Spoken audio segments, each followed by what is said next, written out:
ಇವತ್ತು ಕೇಂದ್ರ ಸರ್ಕಾರವನ್ನು ಮಂಡು ಊರಿಸಿದಂತಹ ಒಂದು ಶಕ್ತಿ ರೈತರಿಗೆ ಬಂದಿದ್ದರೆ it's a beauty of Indian democracy. Bharat ದೇಶದ ಪ್ರಜಾಪ್ರಭುತ್ವದ ಸೌಂದರ್ಯ ಬಿ.ಆರ್. ಅಂಬೇಡ್ಕರ್ ಸಂವಿಧಾನದ ಶಕ್ತಿ ಅಂತ ನಾನು ಹೇಳಲಿಕ್ಕೆ ನಾನು ಇವತ್ತು ಬಯಸ್ತೇನೆ. It's a beauty of Indian democracy.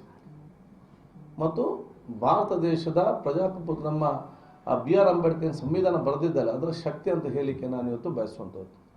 Rahul ಗಾಂಧೀಜಿಯವರು ಅವತ್ತೇ ಫಸ್ಟಿಗೆ ಇದನ್ನು ವಿರೋಧಿಸಿದರು. ಫಸ್ಟ್ಗೆ ವಿರೋಧಿಸಿ ಅವರು ಅವತ್ತೇ ಹೇಳಿದೆ it is anti democratic and anti farmers and anti India. ಇದು ಇವತ್ತಲ್ಲ ನಾಳೆ ಕೇಂದ್ರ ಸರ್ಕಾರ ಹಿಂದೆ ಕೊಲ್ತದೆ ಅಂತೇಳಿ ಅವತ್ತು 1 ವರ್ಷ ಹಿಂದೆ ಬಹುಶಃ ರಾಹುಲ್ ಗಾಂಧಿ ಮಾತನ್ನು ನಾವು ಇವತ್ತು ನೆನೆಸಿಕೊಳ್ಬೇಕಾಗ್ತದೆ. ಸೊ ಭಾರತ ದೇಶದ ಪ್ರಜಾಪ್ರಭುತ್ವ ಮತ್ತು ಸಂವಿಧಾನ ಮತ್ತು ಸಂಸ್ಕೃತಿಯನ್ನು ಯಾವುದೇ ಪ್ರಜಾಪ್ರಭುತ್ವದ ಮುಖವಾಡನ್ನು ಹೊರಿಸಿದಂಥ ಯಾವುದೇ ಸರ್ವಾಧಿಕಾರಿ ಕೂಡ ಈ ದೇಶದಲ್ಲಿ ಸಾಧ್ಯ ಇಲ್ಲ, ಗಾಂಧಿಯವರ ದೇಶದಲ್ಲಿ ಸಾಧ್ಯ ಇಲ್ಲ ಅಂತೇಳಿ ಬಹಳ ಸ್ಪಷ್ಟವಾಗಿ ಕೂಡುವಂಥ ವಿಚಾರ ಇವತ್ತು ಆಗಿದೆ. ಇವತ್ತು ನಾವು ಸ್ವಾಗತಿಸ್ತೇವೆ. ಆದರೆ ಈ ಒಂದು ಹೋರಾಟದ ಸಂದರ್ಭದಲ್ಲಿ ಬಹಳಷ್ಟು ರೈತರು ತೀರಿ ಹೋಗಿದ್ದಾರೆ. ಬಹಳಷ್ಟು ರೈತರನ್ನು ಕೊಂದರು, ಕಾರು ಚಲಾಯಿಸಿ ಕೊಂದರು, ಗುಂಡೇಟ್ ಹಾಕಿ ಕೊಂದರು, ಚಳಿಯಲ್ಲಿ ಸತ್ತರು.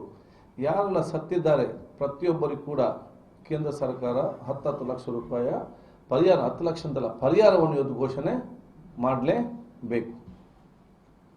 ಈ ಒಂದು ಹೋರಾಟದ ಸಂದರ್ಭದಲ್ಲಿ ಇವತ್ತು ಬಿಜೆಪಿಯ ಬೇರೆ ಬೇರೆ ಮುಖಂಡರುಗಳು, ಜವಾಬ್ದಾರಿ ಸ್ಥಾನದಲ್ಲಿರುವಂಥ ಕೇಂದ್ರ ಸಚಿವರುಗಳು, ಇವರನ್ನು ವಿದೇಶಿ ದಲಾಲಿಗಳು, ಖಾಲಿಸ್ತಾನಿ ಏಜೆಂಟ್ಗಳು, ದೇಶ ದ್ರೋಹಿಗಳು, ಇವರನ್ನು ಬಹುಶಃ ಇವತ್ತು ದೇಶಕ್ಕೆ ಮಾರಕವಾದ ಏನೆಲ್ಲ ಅಪಪ್ರಚಾರ, ಅವಮಾನ ಮತ್ತು ಅವರ ಬಗ್ಗೆ ಟೀಕೆ ಮಾಡಿದಾರ ಆ ಎಲ್ಲ ಬಿಜೆಪಿ ನಾಯಕರು ಈ ದೇಶದ ರೈತರ ಮತ್ತು ದೇಶ ಜನತೆ ಕ್ಷಮೆ ಕೇಳಬೇಕಂತ ಹೇಳಲಿಕ್ಕೆ ನಾನು ಇವತ್ತು ಒತ್ತಾಯವನ್ನು ನಾನು ಇವತ್ತು ಪಡಿಸ್ತೇನೆ.